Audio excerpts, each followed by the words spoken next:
السلام علیکم ورحمۃ اللہ۔ الحمدللہ وکفا وسلام علی من لا نبی بعد۔ اللہ مہربان کے فضل و کرم سے ہمارا آج کا سبق سورۃ الرعد کی آیت نمبر 39، 40 اور 41 ہوگا۔ اعوذ باللہ من الشیطان الرجیم، بسم اللہ الرحمن الرحیم۔ یمحو اللہ ما یشاء، یمحو مٹا دیتا ہے وہ، یہ یا کا معنی وہ، اور اس کا معنی مٹا دینا کیسے بنا؟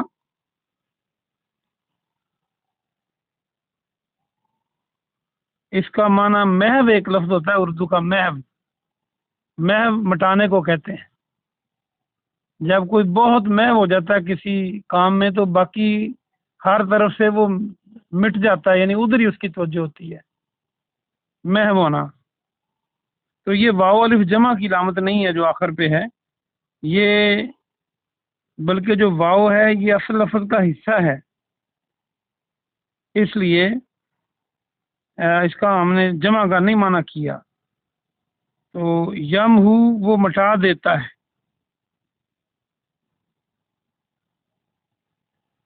کون؟ اللہ، اللہ، ما یشاء جو چاہتا ہے۔ یشاء کو دیکھیں تو شاء ما شاء اللہ میں جو اللہ چاہے ہم بولتے ہی رہتے ہیں۔ وہ یثبت اور قائم رکھتا ہے، ثابت قدم کیا ہوتا ہے؟ قائم رہنا، یہاں سے ثابت قدم آپ بنا سکتے ہیں اردو کا لفظ۔ وہ قائم رکھتا ہے، وَعِندَهُ اور اسی کے پاس الکتاب اصل کتاب ہے۔ الکتاب سے مراد اصل کتاب یعنی لوح محفوظ۔ با محاورہ ترجمہ دیکھیے، اللہ جو چاہتا ہے مٹا دیتا ہے، اور وہ جو چاہتا ہے قائم رکھتا ہے، اور اسی کے پاس اصل کتاب ہے۔ وَإِمَّا اور اگر نُرِيَنَّكَ ہم واقعی دکھا دیں آپ کو، نُرِيَنَّ کو دیکھیں تو نون کے معنی ہم، آخر میں کا کی ضمیر کا معنی تجھے، آپ کو، اور متشدد نون جو ہے اس کا معنی واقع ہی، یہ تاکید کے لیے ہے۔ اور ارائیت الذی والا بچا رہا، دیکھا دکھانا، مرئی قوتیں جو قوتیں دیکھی جائیں، غیر مرئی چیزیں جو نہ دیکھی جائیں، جیسے جنات اور فرشتے وغیرہ ہیں۔ ذرا مشکل لفظ ہیں اردو کے، لیکن آپ کو کئی بار میں نے بتایا ہے۔ اگر ہم واقعی دکھا دیں آپ کو، بعد الذی بعض جس کا، الذی جس کا، نائدہم ہم وعدہ کرتے ہیں ان سے، نون کے معنی ہم ان سے، عین دال ہے تو عہد بنانا ہو اردو کا تو عین ہے دال بن جائے گا، عہد وعدہ۔ او یا نتوفینک ہم فوت کر دیں آپ کو، نون کے معنی ہم، کا آخر کی ضمیر تمہیں، اور متشدد نون اس میں بھی واقعی، یا ہم واقعی آپ کو فوت کر دیں، وفات دے دیں۔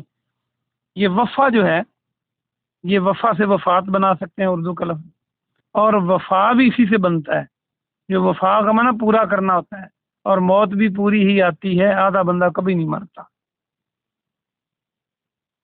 فَإِنَّمَا تو بے شک صرف، علیہ کا آپ پر، اللہ کے معنی پار ہوتا ہے، البلاغ پہنچا دینا ہے، تبلیغ کا لفظ بن سکتا ہے یہاں سے، بلاغ سے، تے بے لام غین، لام یہ غین، تبلیغ۔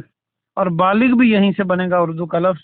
بالغ وہ ہوتا ہے جو پہنچ جاتا ہے ایک عمر کو، جوانی کی عمر کو، تو پہنچا دینا اس کا معنی، تبلیغ کرنا بھی پہنچانا ہوتا ہے۔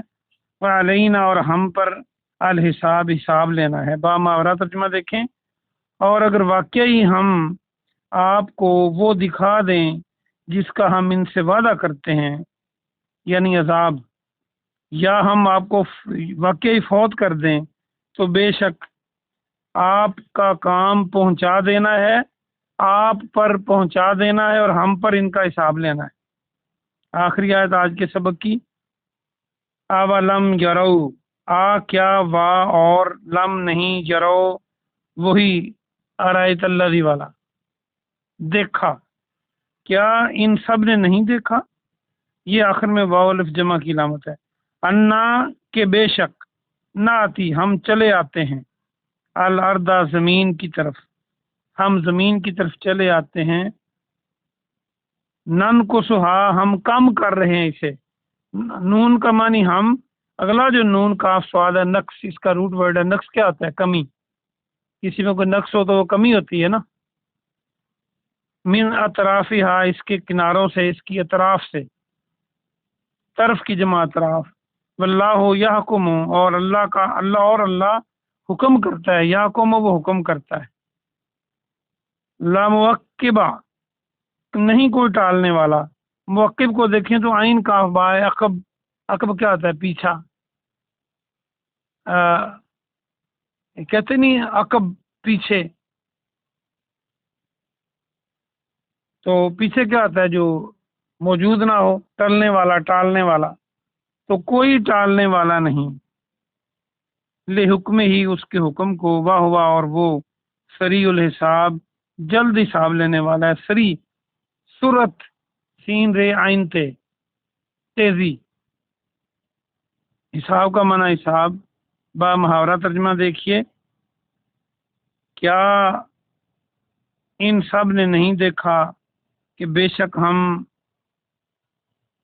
چلے آتے ہیں زمین کی طرف، اور ہم اس کے کناروں کو اس کی اطراف سے کم کر رہے ہیں، اور اللہ کا حکم، اور اللہ جو حکم کرتا ہے کوئی ٹالنے والا نہیں،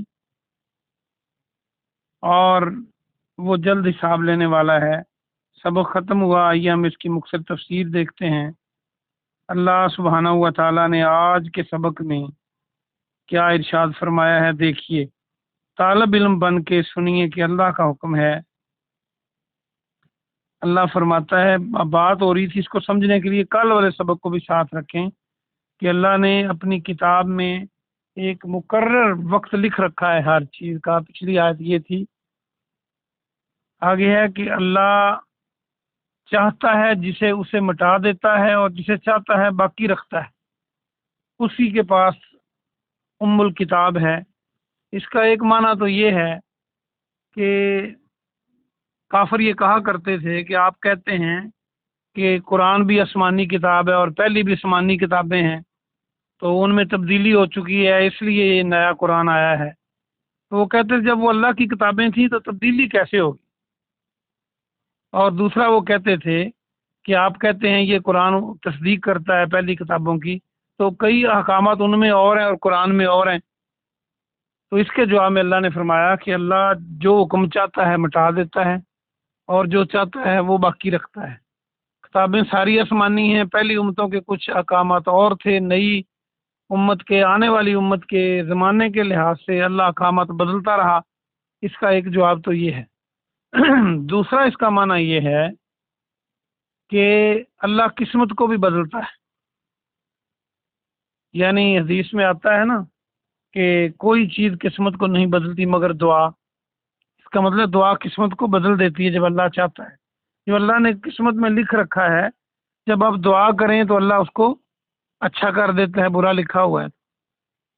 اور ایک حدیث میں آتا ہے کہ جو عمر ہے وہ صلہ رحمی سے بڑھتی ہے، تو اگر عمر لکھی ہوئی ہے تو کیسے بڑھے گی؟ آپ رشتہ داروں سے اچھا سلوک کریں گے، اللہ اس کو مٹا دے گا جو چاہے گا، اور جس کو چاہے گا باقی رکھے گا۔ اور اس طرح بھی یہ ہے کہ گناہوں سے رزق کم ہوتا ہے۔ آپ کے مقدر میں رزق لکھا ہوا تھا، ہم نے گناہ شروع کر دیے، اور اللہ پھر اس کو مٹا دیتا ہے، اور وہ لکھائی بدل کے رزق کم کر دیتا ہے، اسی طرح رزق بڑھا بھی دیتا ہے۔ تو ہمیں چاہیے کہ ہم اپنی زندگی میں اللہ کے احکامات کو مانیں اور اس کی نافرمانی سے بچیں۔ اور اللہ کے پاس کتاب ہے، اگر اللہ مٹا ہی نہ سکے تو پھر اللہ تو مجبور ہوا۔ اللہ مجبور نہیں ہے کسی کا، اللہ میں کوئی کمی نہیں ہے، وہ جب چاہے مٹا دے، جب چاہے قسمت اور لکھ دے۔ قرآن میں بھی ایک واقعہ ہے کہ یونس علیہ السلام کی قوم پر عذاب لکھا ہوا تھا، اللہ کے پیغمبر نے کہہ بھی دیا کہ عذاب آنے والا ہے، لیکن جب انہوں نے توبہ کر لی تو اللہ نے عذاب کو ہٹا دیا، اور پیغمبر یہ کہہ کے بستی چھوڑ کے چلے گئے۔ پورا واقعہ آپ آگے پڑھیں گے انشاءاللہ۔ تو اللہ نے بدل دیا، وہ مختار کل ہے، وہ جو چاہے کرے اسی کے اختیار میں ہے، کوئی اور کائنات میں مختار کل نہیں ہے۔ ہر چیز پر کسی اور کا اختیار نہیں چلتا۔ آگے اللہ فرماتا ہے جو ہم عذاب کا وعدہ کرتے ہیں ان کافروں سے، اگر ہم آپ کی زندگی میں کچھ دکھا بھی دیں، یعنی ان پر عذاب دے دیں، یا ہم یقیناً آپ کو فوت کر دیں اور اس کے بعد ان پر عذاب آئے، تو یہ ہمارا کام ہے، آپ ٹینشن نہ لیں، اس لیے کہ یہ ہماری مرضی ہے۔ آپ کا کام تو بس ہماری تبلیغ کو پہنچا دینا ہے، اور ان کا حساب لینا ہمارا کام ہے، اور وہ ہم جلد حساب لینے والے ہیں، ہم چھوڑتے نہیں ہیں پھر ایسے لوگوں کو۔ اگلی آیت میں فرمایا کہ کیا انہوں نے یہ نہیں دیکھ رہے، مکے کے جو کافر ہیں، کہ ہم ان کی طرف چلے آ رہے ہیں۔ اس سے مراد یہ ہے کہ اللہ کے بندے ان کی طرف چلے آ رہے ہیں، اللہ نہیں چلا آ رہا، اسلام چلا آ رہا ہے، ان کا مذہب کم ہوتا جا رہا ہے اور زمین ان پر تنگ ہوتی جا رہی ہے۔ عرب کے اندر ان پر زمین تنگ ہو رہی ہے، اسلام پھیل رہا ہے۔ ایک اس کا معنی یہ ہے۔ دوسرا اس کا معنی یہ بھی ہو سکتا ہے کہ زمین کے کنارے جو ہیں وہ کم ہو رہے ہیں، اس کا مطلب یہ بھی ہو سکتا ہے کہ زمین جو ہے کمیونیکیشن کے لحاظ سے چھوٹی ہو رہی ہے۔ دیکھ لیں آج گلوبل ولیج بن گیا ہے زمین، جو آپ مہینوں میں سفر کرتے تھے آپ گھنٹوں میں کر لیتے ہیں، یہ بھی اس کا معنی ہو سکتا ہے۔ معیشت کے لحاظ سے بھی زمین کے کنارے سکڑ رہے ہیں، اب آپ انٹرنیٹ پہ بیٹھے لندن سے کوئی چیز خرید سکتے ہیں اور 5 دنوں میں آپ کے پاس آ جاتی ہے، بلکہ 2 دنوں میں، یہ بھی اس کا معنی ہو سکتا ہے۔ اور ایک معنی اور بھی ہو سکتا ہے، جیسا کہ سائنس کہتی ہے کہ زمین پچک رہی ہے آہستہ آہستہ، یہ اس کا حجم کم ہو رہا ہے، یہ اندر کی طرف اس کا جو دباؤ ہے وہ بڑھ رہا ہے، اس کا جو اندرونی حصہ ہے، یہ بھی معنی ہو سکتا ہے۔ تو اس کے کئی معنی ہو سکتے ہیں، اور جب یہ اندرونی دباؤ بہت زیادہ بڑھ جائے گا تو یہ پھٹ بھی سکتی ہے، سائنس کہتی ہے، تو یقیناً پھر قیامت آ جائے گی۔ تو یہ سارے معنی اس سے لیے جا سکتے ہیں۔ تو اللہ فرماتا ہے کہ یہ دیکھ نہیں رہے کہ زمین ان سے چھنتی چلی جا رہی ہے، اور ہم اس کے اطراف کو کم کرتے آ رہے ہیں، اور جو اللہ حکم دیتا ہے اس کو کوئی ٹالنے والا نہیں۔ یعنی دیکھ لیں کہ مکہ کی زمین میں پیارے نبی صلی اللہ علیہ وسلم یتیم گھرانے میں پیدا ہوئے، اور پھر چند سالوں میں عالم عرب میں اسلام چھا گیا، اور وہاں سے کفار کو نکال باہر کیا گیا، یہود و نصارہ کو بھی، مشرکین کو بھی نکال دیا گیا۔ تو کیا ان کی سمجھ میں نہیں آتا کہ جو اللہ حکم دیتا ہے وہ ہو کے رہتا ہے؟ اللہ کے لیے یہ نہیں ہے کہ ایک بندہ ہے یا امت ہے، تو بس اللہ کا حکم مانے تو اللہ اس کی مدد کرتا ہے، اور اللہ جلد حساب لینے والا ہے۔ اللہ پاک سے دعا ہے کہ اللہ پاک ہم سے حساب نہ لے، آمین کہیں، کیونکہ جس کا قیامت کو حساب شروع ہو گیا وہ مارا گیا، اس لیے اللہ بغیر حساب کتاب کے ہمیں جنت میں داخلہ فرمائے مارا، اور دنیا میں بھی ہماری گرفت نہ فرما اللہ جی، آمین۔ سبحان ربک رب العزت عما یصفون وسلام علی المرسلین والحمد للہ رب